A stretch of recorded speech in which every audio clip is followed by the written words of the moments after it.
You already know what's up, Laker fans. We're going to start off with the Lakers today because you already know it's game day. And man, game two bounce back was great, except for the third quarter. We'll get into that real quick. Hold up. How did I forget? Damn. Crazy stuff. All right, guys. Hope you guys are ready for today. I know I am. This isn't the Mamba jersey uniform. I wish I had it. Obviously, it's not. But they perform much better with that black uniform. They're 2-0 with that black uniform. So maybe they should consider going Mamba unis every other game, if not every game. It's a little bright in here. Let me close the curtains real quick for you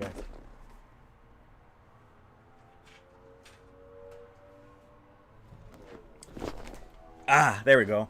Hope you guys are having a great day. It's not hot out today. There's a gang of wildflowers out here in California.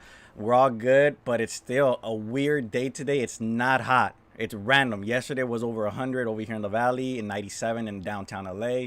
So it's weird. The weather is stupid right now. Colorado is experiencing a snowstorm. What? It was like 30 degrees, 16 inches of snow. What the hell is going on? And this planet is fucked. But let's get on with today's show, shall we? Let's start off with the good with the Lakers game two. So I'm not going to talk about game one. You guys go check out on our channel, Legendary Sports Organizations on YouTube. I broke down what went wrong with the Lakers in game one, all the negatives, all the bad. And yeah, you guys can go check that out. As for game two, everything was falling for them. They were hitting the threes. They were living in the paint. And huge difference from game one to game two. Just huge difference, not only defensively, but offensively. Obviously, game one was a fat, ugly ass S. It was an L. Huge ass L. Here's the thing. PJ Tucker is 6'5". He got 9 rebounds. Derek House is 6'6", 4 rebounds. Robert Covington, 6'7", 7 rebounds. Jeff Green, 6'8", 4 rebounds. Here's the other problem, and I think JaVale McGee might be out for this series. I don't know. He tweaked his ankle. But game one, JaVale McGee's net rating while on the court, 13 minutes, was a plus 23. Off the court, 35 minutes, he was a negative. Well, the Lakers were a negative 27. AC and JaVale, Alex Caruso and JaVale McGee got 28 minutes. Rondo got 20 minutes by himself. Went off the court. Lakers fought back and kept it close. So Rondo in game one wasn't supposed to be getting 28 minutes and wasn't effective. Now, in the loss, let's talk about that loss. The Lakers had 40 points in the paint, 18 fast break points, 42% from the field, and 29% from three. The Rockets had 42. How do you get more points than the Lakers in the paint, who actually got 42 points in the paint, 27 points off turnovers, 9 fast break points? LeBron was 28 and 7, 2 personal fouls, 4 turnovers. Anthony Davis, 25 points, 14 rebounds, 3 steals, 3 blocks, 2 personal fouls, 3 turnovers. He was pretty effective all over the court, right? Like he seemed like they were doing pretty much work, right? However, let's talk about the miscues for the Lakers in game two. As you can see here, the Rockets passed the ball around. LeBron James, for some reason, kept crashing the board, trying to get that rebound, trying to get the fast break going. You know, he wasn't covering someone. So that was a mistake. And here you can see the Lakers defense scrambling around trying to cover somebody. So they always left somebody open. However, the defense did come through clutch in the second, in the fourth. So they were pretty effective throughout the game. I'm proud of that. I'm fucking proud of these guys. In the win, here's a big difference. The Lakers had 54 points in the paint, 20 fast break points, 57% from the field compared to 42, 44% from three. Ladies and gentlemen, 29% on game one in that loss to 44%. You know what else is crazy? You know what else is crazy? The Lakers had 10 less three-pointers made than the Houston Rockets, and yet the Lakers won. Ladies and gentlemen, the Rockets had 30 more points from three than the Lakers, and the Lakers still won. Why? Because they were living in the paint. And if you don't remember last week when I mentioned it in game one, they needed to live in the paint. And again, here's the proof. 40 points in the paint game one, the loss, they were shooting 29% from three. To 54 points in the paint. So that's an additional 14 points they added Also, what helps is obviously they were shooting better from three. So that helps out a lot. Danny Green was dookie. Rajon Rondo was dookie. LeBron, Danny Green. I mean, everybody was ass from three-point game one. However, they switched it up in game two. Well, that's a relief, obviously, right? Right? So game two, playoff Rondo showed up, and I mentioned to you guys on Friday, he might not be the player, the key player to winning a title, but there is such a thing as playoff Rondo, and he can be effective. And what did he do? Obviously, he was effective on Sunday night, and that's what we need. That's exactly what we need. So here goes for, and I'm giving Markieff and Rajon Rondo the players of the game. 10 points, 9 assists, 5 steals, a plus 28. And here's crazy. Here's what's crazy. The Lakers scored 28 points off any pass created by Rajon Rondo. Markieff Morris, 16 points, and the energy off the bench. And he was solid in the fourth, man. He was solid, man. So the players of the game for Sunday, I know LeBron did his thing. I know what LeBron did. LeBron did 28, 11, and 9, 4 steals, 2 blocks, 3 personal fouls, 7 turnovers. 7 turnovers. That's not good. But he was effective. Look at Rondo over here. Playoff Rondo. Picking that pocket. Getting that steal. AD had a bounce back. A huge bounce back from 25 to 34 points. 10 rebounds. 1 personal foul. And no turnovers. So, AD switched it up. So, yes. Yes for this Lakers team moving forward. This is a production, obviously, the Lakers need. Not only from AD, not only from LeBron, you need other players who put in work. Rajon Rondo proved it on Sunday that he can be that one guy. Proud of that. I'm proud of this guy, man. Excited. I'm excited. And 2-0 in those Mamba uniforms. Maybe they should consider playing in them moving forward, or if not, from the Western Conference Finals on, at least. Because it's, I don't know, it's motivation?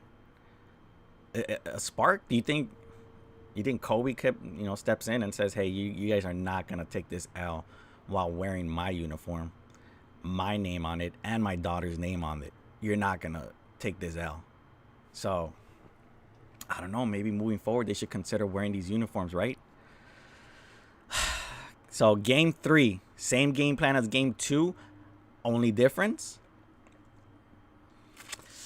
I don't know. I can't even say they need to make a huge adjustment, except for the third quarter. That was the only thing that messed them up. The Rockets just got hot.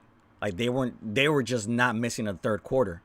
So you can't really blame anybody in the Lakers for that. Maybe be defensively, queued up a little bit better. Cover your man a little bit tighter. Westbrook had an off night. So I don't think that's going to happen again. So I think these Lakers do have to step it up defensively on Westbrook. He might be the one to wake up in game 3 and give him the problems. He's going to catch those hands. So these Lakers definitely have to step it up defensively. They're offensively correct right now. They're good. Based on what they did game 2, game 3, they have to repeat that. Maybe a little less three-pointers. Maybe a little bit, shooting from that 3-point and live in the paint.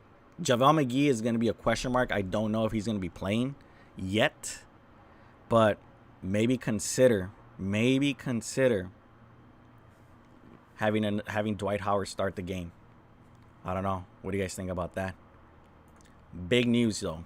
So we'll move on. The Lakers. I'm liking what they see. I'm still sticking with Lakers in 6. I'm still going with 6 still. Big news though. This one's gotta suck, man.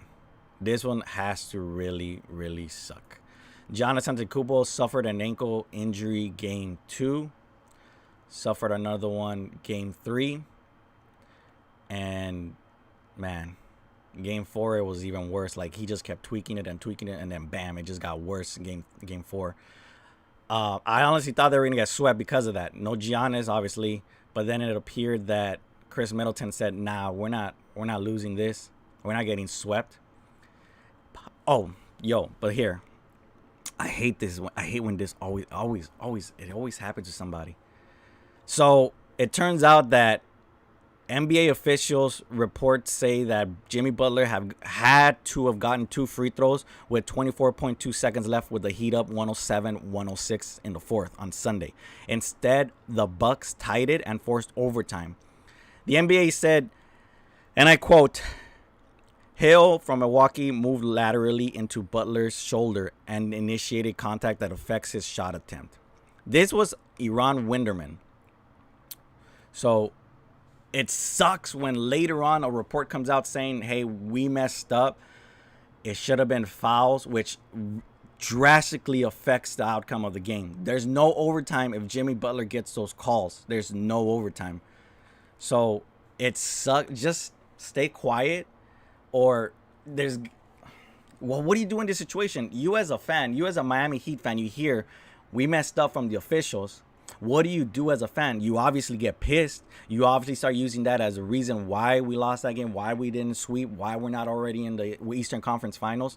Obviously, it's going to bum you out. It's going to hurt. It's going to suck. I get it. I'd be in the same position. Like, what the fuck? We lost because somebody called the like, what does that matter now?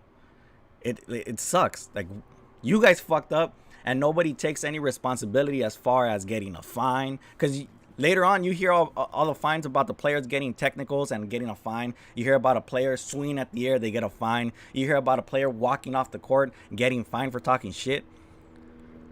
But officials afterwards say, hey, we reviewed it, and we fucked up, so my bad. Move on.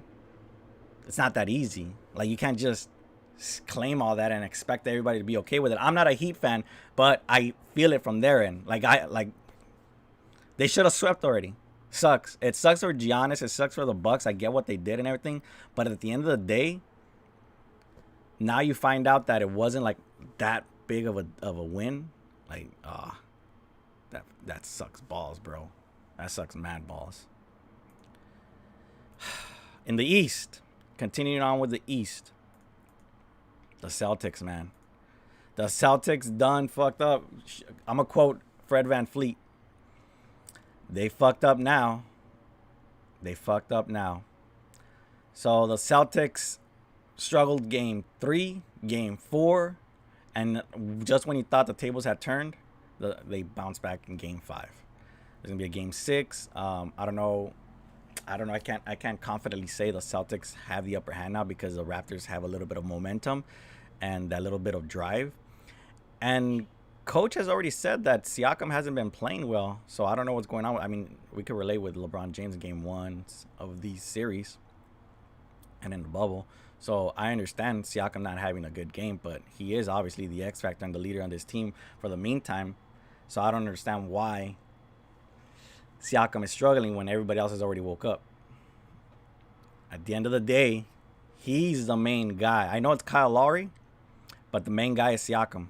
He's the guy carrying the team, or carried the team into this position to where we thought Kawhi left, so now they got no shot at winning the title. They got no shot at making the playoffs. They got no shot at the Eastern Conference Finals. Yet here they are.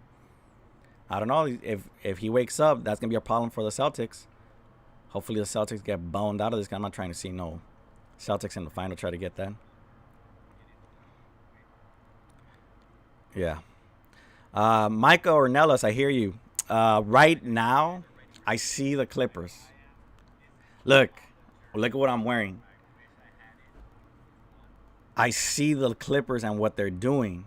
I get their depth. 6th man of the year, Montrez, Patrick Beverley. Let's talk about Patrick Beverley and his zero brush teeth, man. How the fuck is Patrick Beverley gonna be talking shit about flailing and flopping to Jokic, when his bitch ass is always throwing his body at everybody and everything? So as it looks to me right now, Paul George is no longer pandemic George. He's actually performing, which is not a good news for Laker fans. And then Kawhi Leonard has been deadly. I mean, it's automatic from mid-range. It's damn near automatic. And then you look at the defense yesterday. He got that block on Jamal Murray going up to the rim with his middle finger. So these Clippers, they are legit. They are legit. This is no sweep. This is no... this is a coin toss that goes a little bit swaying towards the Clippers, unless the Lakers can prove me otherwise in this series against Houston. If the Clippers go 7 against the Nuggets and the Lakers go 5, or a dominant 6, then I might be convinced that the Lakers could potentially be the team to win it all, because obviously they're not gonna lose to the Celtics, not gonna lose now to the Bucks. Giannis is hurt, man. Giannis is hurt. So whether they win or lose, there's no way they're advancing to the finals. There's absolutely no way they do it without a full, healthy Giannis Antetokounmpo. But as for the Clippers, they're healthy, they're deep, and they're doing work offensively and defensively. So I can't even say like, hey, the Lakers in 6, the Lakers in 7 confidently. I would have to see 2 or 3 games from the Lakers and Clippers matchup in order to say, yeah, the Clippers have it or the Lakers have it. But as of right now, the Clippers have been playing a lot better in the bubble and in the playoffs. I hate to say it. I hate to say it, but I'm not going to be biased. I'm just going to give you the facts. The Clippers have been playing better. Paul George has woken up. As much of a bitch-ass liar that he is, and all the bullshit that he's about, he's doing work. So I'm going to give him credit. I'm going to give him respect for what they do on the court. Off the court, fuck him. Patrick Beverley's piece of shit, trash. Scumbag. It sucks. Markeith's brother is on the Clippers, Marcus. But he's a dirtbag, man. Plain and simple. That's their game. Marcus Morris is, he can drop 10, 16 points, but he'll step on you. You saw what he did to Luka, and then later on claimed that it wasn't anything. Whatever. But yeah, as of right now, the Clippers look a little bit better than the Lakers as of right now. But with still time left. There's still time for the Lakers to tweak up their game and get better, obviously. So I'm looking forward to that matchup. The Rockets are right in front of them, though, and they are giving them a problem. I told you guys, Westbrook and Harden, yeah, they're going to be the slashers. They're going to get their 20 to 30 points, but you got to stop the other guys. PJ Tucker, you're leaving them open. The Lakers are leaving PJ Tucker out in the wing, in his sweet spot. So they got to tighten up on defense. They should just, worry about everybody else except for Westbrook and Harden. Harden's going to go up there and get his 30 fouls, 30 points right from fouls. The Lakers should just focus more on, obviously, everybody else. So here it goes. As it looks right now, I'm going Celtics in 6. I'm going Clippers in 5. Lakers in 6. And today, bye-bye Bucks. Bye-bye Bucks. Man. Playoffs are good, though. These playoffs are really, really good. All right, guys, so I'm going to take a quick little break. I'm going to come back with baseball because the playoffs are right around the corner for MLB and the Dodgers. Let's see how they perform. So we'll be right back. Stay tuned.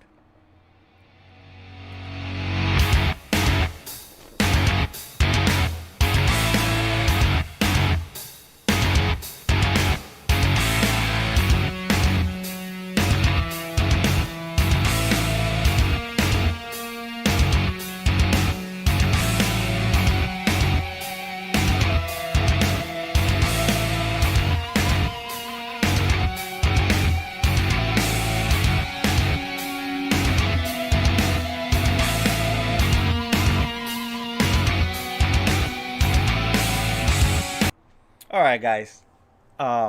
This is my oldest jersey I've ever had. I've had it since like 2005, 2006. I think I might have got it from Burlington Coat Factory. I don't know, but look, it fits me all big. I look like a cholo. I can't believe I used to dress like this going to games. Surprised I'm still alive. Shout out to the gangsters out in Dodger Stadium. Nah, but real talk though, I'm starting to get stressed out, man. I'm starting to stress out about the Dodgers. Not because of the way they're performing, but somebody else. I think most of you guys already know why I'm gonna be tripping about the Dodgers. So before we get there, let's talk about this weekend and how they performed Friday, Saturday, and Sunday against the Colorado Rockies. We'll start off with the man Dustin May. Huge bounce back from him, man. I expected, maybe giving up 3 to 4 runs against the Rockies because I just feel like the Rockies have it in them to get like a bounce back slaughter in them because they've been getting beat since, for a minute. They've been getting beat up.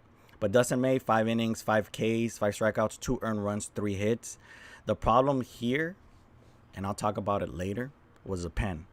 I'll definitely talk about that. Even though the Dodgers got the win, the reason they got the win was because, like I mentioned before, you don't celebrate and you don't taunt the Dodgers. The Rockies celebrated loudly after hitting the home run, and they came right back. The offense was on point on Friday. Just straight up on point. Will Smith, Jock Peterson, Corey Seager, Mookie Betts. Like, the team was just solid all around. Here you have Mookie Betts hitting that home run. Man, Mookie Betts is already living up to that contract. He's not even 1 full year. He's gonna be the MVP of the Dodgers. I know Corey Seager is putting up huge numbers and he's making a case for MVP as well. But Mookie Betts is playing defense as well. Damn brightness. So Mookie Betts for sure living up to that contract. So Friday was cool. Friday was good. I'll explain why it wasn't so great later on in the game. Let's talk about Saturday. And here's where it starts getting shitty. Tony Gonsolin had a great game. I don't think anybody could deny the fact that, the Catman went 6 innings, 8 strikeouts, 3 hits, and only allowed 1 earned run. Here's my quarrel, though. My fucking, piss. This motherfucker's going to cost us the World Series this year on a short season. Dave Roberts, man. Dave Roberts pulled Tony Gonsolin after 76 pitches. He allowed, okay, here's the thing. The Dodgers allowed Tony Gonsolin to go 90 plus pitches at USC. Oh, he got took deep by Charlie Blackmon. That was a 1 earned run that he allowed. He had everybody chasing. But Dave Roberts only allowed Tony Gonsolin to pitch 76 pitches. 76. But he went 90 plus at USC. Why? The problem wasn't that he pulled him at 76 pitches. The problem was that he is not letting him fully do work. And this isn't the first time that he's pulled him after 4 or 5 innings or 70 pitches. He's not leaving these guys. Is it because he doesn't trust them because of their youth? Their experience? What's the reason behind Dave Roberts not trusting Urias, Dustin May? He trusts Walker Buehler, but he had to earn that trust. Deservedly so, he earned that trust game 163. I'm always going to repeat that. And in the playoffs, he did work. Walker Buehler deserves the trust. But Tony Gonsolin has been making a case for that trust. Dustin May, obviously, he's earned that trust. But he's still a little hesitant to give him a full 7 innings of work or even go for a complete game. Urias still not giving him full trust. So Dave Roberts still has a little bit of problem with understanding pitchers, understanding the bullpen, and he's still doing his thing. So there's a problem here with him and pitching, Dave Roberts. As for Sunday, I understand not giving him full trust with Julio Urias because he looked like he was struggling, man. Everybody was making contact, whether it was a ground ball and a fly ball or something, they were making contact with Julio Urias. Here he is giving up a 2-run home run. But I understand with pulling Julio Urias after 3-4 innings, and here, look, bam, way overthrown. Still left him in there. Still left him in there to do his thing or try to do his thing. Double play. Nice double play. He gets Charlie Blackmon here. Painted that corner. So, I don't have a problem with Urias struggling as much. What I do have a problem with is the way Dave Roberts is managing the pen and managing the pitching staff, because he only trusts Walker Buehler and Clayton Kershaw. And it's a huge mistake when you trust Clayton Kershaw in the postseason. Obviously, you saw what happened in last year. So here's the thing. He went with Caleb Ferguson on Friday. Ferguson gave up the grand slam. They won Friday, but Ferguson gave up a grand slam. Then he went to Victor Gonzalez, who's been outstanding. And, man, he has a story. He has a story coming from Mexico. Family watching over there on a TV with antennas. And, man, it's crazy. But the thing with Dave Roberts and the pen is he's overworking this damn pen. Like, I mean, overworking it. And it's not even understandable at times. Majority of the times, actually. Like, man, this kid, Victor Gonzalez, is deserving of a damn spot. And here's the other problem. He's always pulling pitchers with 2 outs. Training got beat up in the 9th. That's how they ended up losing. But for some damn reason, Dave Roberts always goes to a new pitcher, the middle of the inning, 2 outs. And the starting pitcher, nor the pitcher that's in relief, looks rattled, looks shook for him to have to go to the pen. Look at this, Alex Wood. I don't even trust Alex Wood, man. So my problem isn't with the pitchers giving up runs. My problem is the way Dave Roberts is managing this pen and his pitching staff. The only trust that he has is obviously on Kershaw and Dustin May. I mean, a little bit of Dustin May, but Walker Buehler. Those are his 2 guys. Those are his 2 go-to guys. But every damn game, we'll probably see it today, it'll be like the 5th, 6th inning. Starting pitcher has 60 pitches in, maybe giving up 1 run, 2 runs, and he goes with 2 outs and pulls a pitcher, goes to the pen, burns an arm, and has that pitcher go 4 outs. Here's the thing. Look. He used 13 pitchers out of the pen in 3 games. I'm not talking about Tony Gonsolin, Dustin May, or Julio Diaz. He used 13 pitchers aside from them in a 3-game series. And it wasn't like, oh, Caleb Ferguson gave up a grand slam and go to the next pitcher. And then we'll keep it with that pitcher until they win the game. No, it was Caleb Ferguson gave up a grand slam, we'll go to another pitcher. Oh, he did good. Let's go to another pitcher. He did good. Let's go to another pitcher. It's not about how many runs the starting pitcher gives up. It's about him wanting to go to the pen and keep them warmed up. But what he's doing is burning them out. At one point of this season, the Dodgers had the best ERA out of the pen. Like just last week, the Dodgers had the best pitching staff, the best pen in baseball. But for some reason, Dave Roberts wants to run through the pen every single game. And he's getting burned. Plain and simple, Dave Roberts is getting burned. 2-run home run to Matt Kemp and the grand slam of Caleb Ferguson. He should have seen something not working out for him there. He should have gone to someone else. Victor Gonzalez was doing great work. Should have stuck with him. Or even left Tony Gonsolin for 7 and 8 innings and have Victor Gonzalez close it out. Or Gratterall. But Gratterall hasn't been all that great. I love his personality, his character, but it is what it is. It is what it is. Corey Seager obviously doing work. But here I'm gonna start talking about the good, because I could talk negative about the Dodgers all day, whether they win or lose. I can definitely do that all day. I'm just not going to do that because obviously it's not fair to them. So here goes. The good thing about the Dodgers is their offense. Their offense. So as of today, here are the ranks for the Dodgers in the league. Their first in home runs and bombas was 79. They're second with runs, 236. 7th in strikeouts, so they don't even strike out that often or that much like everybody else in the league. 3rd in slugging. So obviously those home runs are coming in to work. They went from 1st to 2nd in runs allowed for pitching. Now the pitching staff from 1st to 2nd.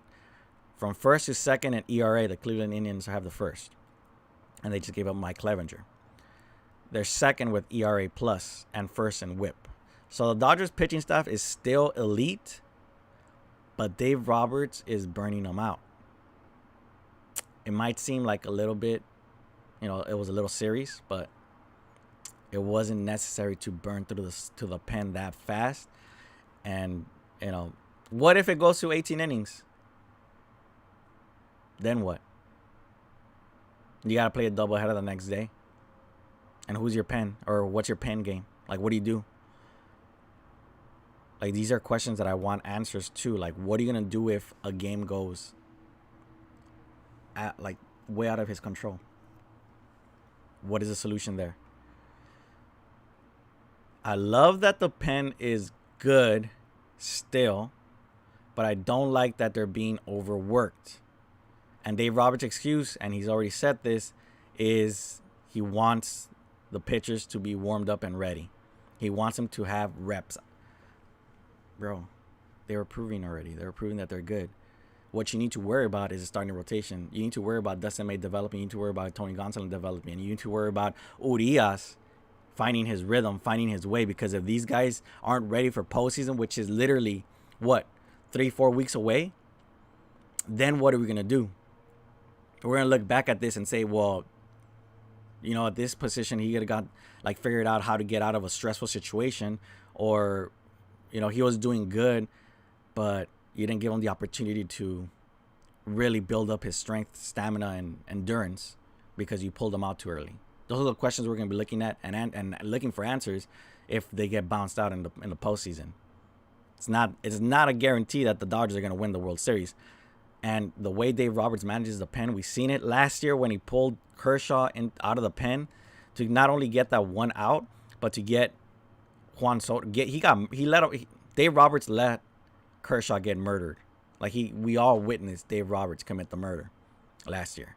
It wasn't just Kershaw. Kershaw walked out there and got murdered.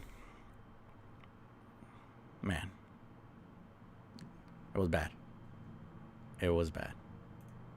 So here's why I'm concerned. This team right here ain't fucking around. This team right here smells blood in the water, and they're coming. The San Diego Padres, they built their team up, and they added more pieces.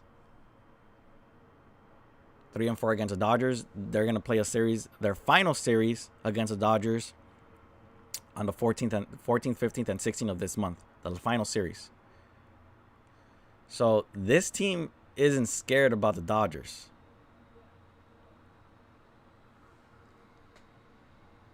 And I firmly believe that the team that the Dodgers have to worry about is obviously the Padres for that World Series championship. If they could beat the Padres in the World Series, if they could beat the Padres in the postseason to get into the World Series, or this is their obstacle to the World Series, they're going to win the World Series. I understand Cleveland. I get what Cleveland's about. They're great. Minnesota Twins, good, solid too. Kenta Maeda, damn, should have kept them. But the Padres, they're young and they're hungry. They're hungry for that title. So this is where I'm at with the Dodgers. Dave Roberts, bro, you need to relax a little bit. Let your starting pitchers get into trouble and figure out a way out of it. If they can't figure it out, then pull them. Don't 76 pitches for Tony Gonsolin and then 2 outs, and you want to pull them because you want to start using the pen. That's not smart. There's some times where I'm like, I wish I was there to stop Dave Roberts. Game 2, 2017 World Series, where he pulled Rich Hill. Everybody, including Donald Trump, asked, why did you pull him? If you have the dumbest president in history asking, why did you do that? I think you should realize that you fucked up, right? But he doesn't, obviously. So here's my thing. The Dodgers are going to have a series right now, today, against, who is it? Let's look at it. It's going to be Diamondbacks. So there should be no reason for them to bounce back and get 2 out of 3, if not sweep. Again, sweep the Diamondbacks. They got to prepare for the Houston Astros. That's the series we're all going to be looking at, because obviously the shit talking that they did and the confidence spoken by Altuve saying that they're going to be back in the World Series, that's a series that they gotta also focus on. Like, Arizona should already be a win in their minds. Like, their focus should be Houston, and in the week after, we got the Padres. That's the focus. That should be the focus. The two teams that they should worry about are the Padres and maybe the Rockies, but no, not really. The Astros. Once they beat down the Padres, then you could confidently say, yes, they're the World Series champions without going into the World Series. But if they lose, then you got to start asking questions like, how do you beat the Padres? What can we do different to beat the Padres? Or what can we do different to be better? Hosmer has experience. Machado has experience in the World Series.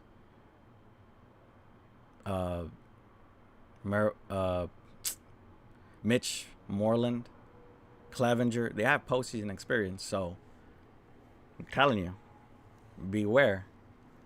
Beware for this team. I think we're all very aware of what Tatis brings, so I'm not even going to talk that much about him. But the Dodgers, though, I don't like that Cody Bellinger's back down to sleep. I don't like that Max Muncy's sleeping on the wheel again. These guys, we expected more than they're producing this year, so they need to wake up.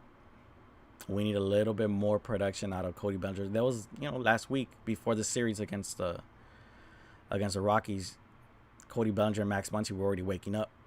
They were hitting, 300 prior to that series. Not, for the year, but prior to that series, the last 10 games, they were hitting 300. Max Muncy was hitting 280. They already had their home runs. They already had RBIs. They were doing work. So Mookie Betts is going to put in work. Corey Seager, the MVP so far, putting in work. We have some production offensively, but we need more from Bellinger and Max Muncy. They can't just be easy outs. A.J. Pollock is putting in work, man. So I'm not worried in the sense that, it's the end of the world. I'm worried in the sense that Dave Roberts stopped messing so much with the pitching staff. And I'm more worried about what the Dodgers are doing rather than what the Padres are. I see the Padres. I understand what they're about. I understand what they're doing. I get it. They're strong. They're hungry. They want it. But what I'm worried about is the Dodgers losing because of themselves. They're in their own way. They're in their way. I need to just get out of it and just figure out a way to win within themselves. So let's see what happens this series in Arizona. And then come back and see what happens with Houston. I'm thinking of going Saturday and Sunday. So if anybody wants to join, have some signs ready. And as they pass by on the street, Vince Scully, 1000 Vince Scully Avenue. Or Way, Vince Scully Way. And have them see our signs.